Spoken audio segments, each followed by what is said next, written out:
Hello, I'm pleased to join you from Sydney. I congratulate the Counter-Extremism Project on its new policy paper, which draws vital attention to the German men and boys detained in northeast Syria due to their alleged affiliation with Islamic State of Iraq and the Levant.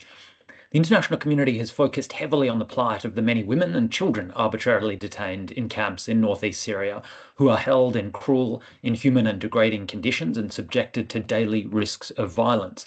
Around 30,000 of them still remain, 60% are children and the rest are mainly women. It's welcome that Iraq has agreed to repatriate its 7,000 remaining nationals in these camps by 2027. It's also welcome that the Syrian interim government has agreed with the Syrian Democratic Forces to return the 15,000 Syrian detainees in the camps to their homes. Recently, my mandate published principles on the human rights-based return, rehabilitation and reintegration of Syrian nationals from detention in northeast Syria to help guide these efforts. Unfortunately, many third states of nationality have been less committed to returning their nationals. Only 2,700 third country nationals were returned in the 6 years since 2019. Up to 8,000 people from over 50 countries still remain. These countries should follow the example of Iraq and Syria in urgently returning their nationals, not only for humanitarian and human rights reasons, but also to responsibly address the security risks and alleviate the unfair burden on the Syrian authorities. In all of these processes, the approximately 9,000 male ISIL detainees, including hundreds of boys, have been practically forgotten, disappeared into the blackest of black holes. They include over 5,000 Syrians, almost 2,000 Iraqis, and 1,500 people from over 50 other countries. The majority are held incommunicado, without information on their fate or whereabouts, a situation constituting enforced disappearance. Because these presumed ISIL fighters are stigmatized as the worst of the worst, not innocent victims like the children or many of the women, there has been little interest in assisting them. Yet, like the women and children, the male detainees are also held in arbitrary detention and are themselves victims of human rights violations. No legal process has ever determined their eligibility for detention in a fair process according to international law standards, whether in relation to criminal charges or administrative security detention under international humanitarian law and international human rights law.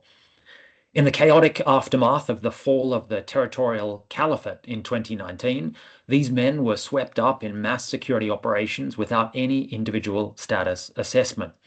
There has been no due process, access to legal representation or family members, or independent review of their status, including periodic review to determine if each person continues to pose any terrorist threat, still justifying detention.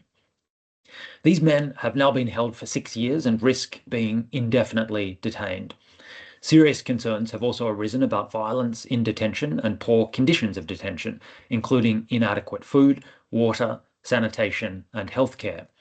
Until the detention facilities are emptied, it's necessary to ensure that detention conditions comply with international law, including access to all places of detention by impartial humanitarian actors. Improving conditions must not, however, become a pretext to prolong arbitrary detention. I'm particularly disturbed by the forcible separation of hundreds of adolescent boys from their families and their detention amongst adult men. These arbitrary separations have occurred outside any legal process based on the speculative assumption that boys transform into security threats upon reaching adolescence at around 10 to 13 years old. Such practices appear to be mainly directed at third country nationals. These separations clearly violate the general prohibition on forcibly separating children from their parents under Article 9 of the Convention on the Rights of the Child, except where it's strictly necessary in the best interests of the child. Such abductions have caused extreme distress to children and families, including where mothers have not been informed, in some cases for months, about the whereabouts of their children. It's long been the position of my mandate that states have a duty to take all feasible measures to protect their nationals in northeast Syria against cruel, inhuman, or degrading treatment in detention, specifically through repatriation, as was found by the United Nations Committee Against Torture in the case of PD against France in 2023. Countries like Germany have both the capacity to repatriate their nationals, as well as the legal and security tools available under domestic law to ensure that individuals accused of serious crimes can be investigated and prosecuted, and that others can be safely rehabilitated and reintegrated into society. Germany has already successfully invoked universal jurisdiction to prosecute numerous ISIL-related international crimes. Political inconvenience is no excuse to allow grave human rights violations to continue to fester. I remind all states that stranding their nationals abroad is not an effective counterterrorism response. It shifts the security burden onto the conflict-affected Syrian Arab Republic, including risks of ISIL prison breakouts and radicalization in detention.